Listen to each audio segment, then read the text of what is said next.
So our next speaker is Heather Carr, and Heather is the Student Professional Development Manager and Wellbeing Champion at Brunel University, supporting students at critical times of life's transitions with the key message: it's not always what you know that makes you a success, but the inner strength of who you are. So I will hand over to Heather. Thank you very much. What a lovely introduction.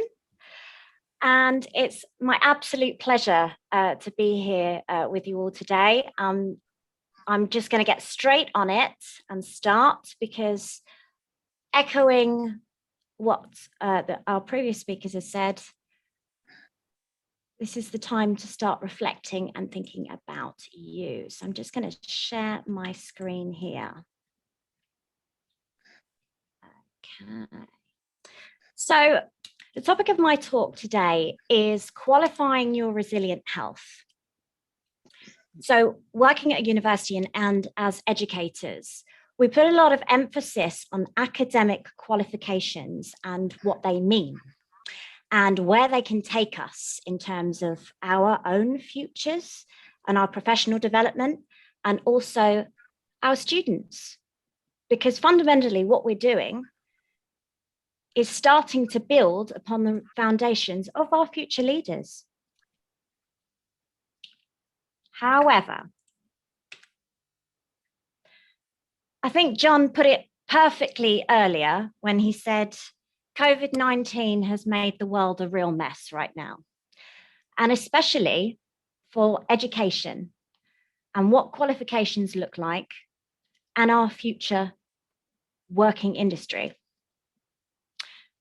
So it's now the time to start thinking about and learning about what we've been through in this last year, simplifying those challenges and just making things a little bit easier for ourselves.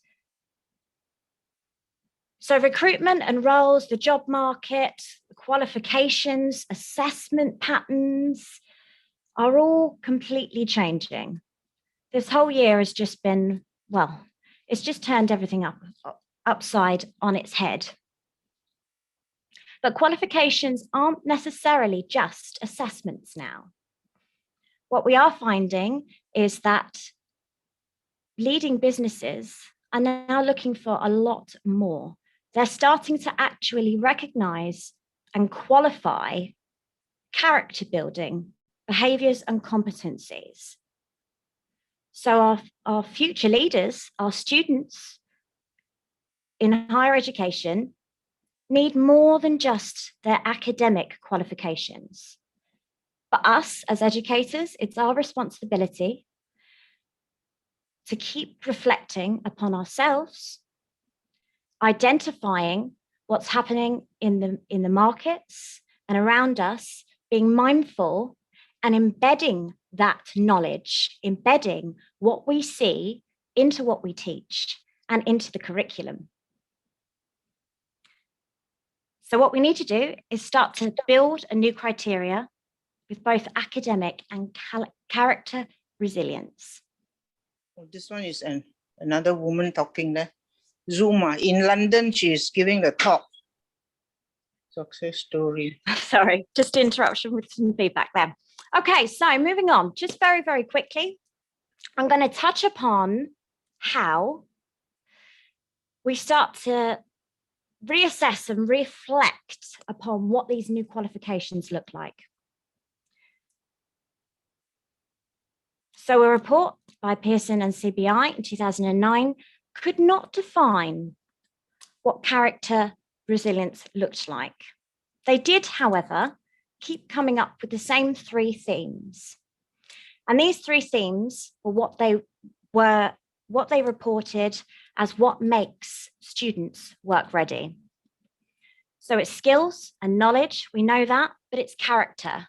And also an important feature to note is the importance of continuous adult education. So that's not just only what we put into the curriculum, but it's also how we continue to learn ourselves and embed what we know and what we learn on a day-to-day basis back into what we teach. So my definition of continuous learning and is building a personal success story. However, that personal success story is always under construction. It's never finished. It's always building, and it's always expanding. So just to give you an understanding or a little insight into thinking about character strengths, these new sets of criteria for our future qualifications, including wisdom, courage, humanity, justice, temperance, and transcendence. So what does this mean for us now? Well, see, this is the exciting part. If we simplify and don't worry so much about all of the changes and how we can add these in, just take a few simple steps. So earlier, as Sharon was saying, is start to think about your own self and your own inner critic, and thinking about your core values and what builds you up, what interests you, what motivates you, what keeps you positive, and what keeps you strong. So have a think about who it is that's your hero, or the person that inspires you, or the person that you find of great interest. Now, I've added in here, this is a tool from Audrey's book, The Leader's Guide to Resilience, which is a little tool to build your own character in chapter 2. So now that you've imagined your hero, what do they look like? What do they sound like? How do they appear to you? And start to build in and think about what these strengths and how these strengths are built into this character, into this ideal person or your inspiration. Once you've started to think about and break it down, you can start filling this in. But be honest with yourself. We are all here, we are all learning every single day.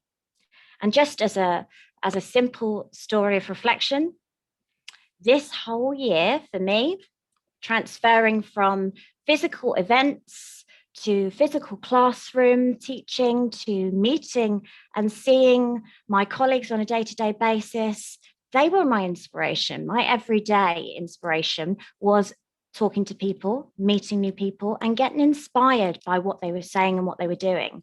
I completely lost that this year. And I went from having to adapt immediately to a virtual world. And do you know what? This entire year, I am okay with. It was on a theory of fail to win. And that's perfectly okay. Once I kind of had built into my system and started to recognize what I was good at again, I gained the confidence. And I actually used this tool myself to start building a little bit more confidence in myself so that I wasn't so stressed anymore, so that I didn't feel like a failure. Because actually it's okay.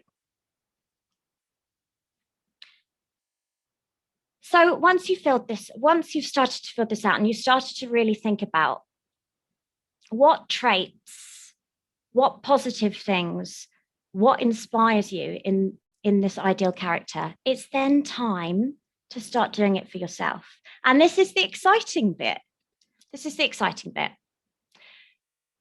Knowing who you are, knowing your values, understanding what you're good at, being honest about your weaknesses, and being clear with an action point of where to move forward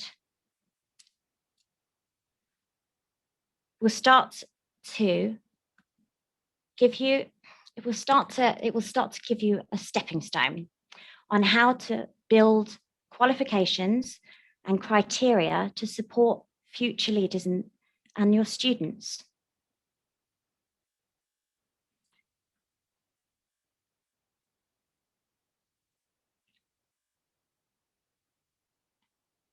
So this is how we continuously do it. It's not easy. It's not easy, because if it was, we would be doing it every day.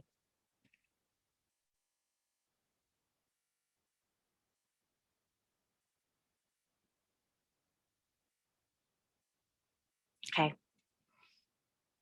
So continuously building upon ourselves, fundamentally, will inspire our future leaders. It will inspire the future generations and building their foundations and their structure to be successful leaders in the future.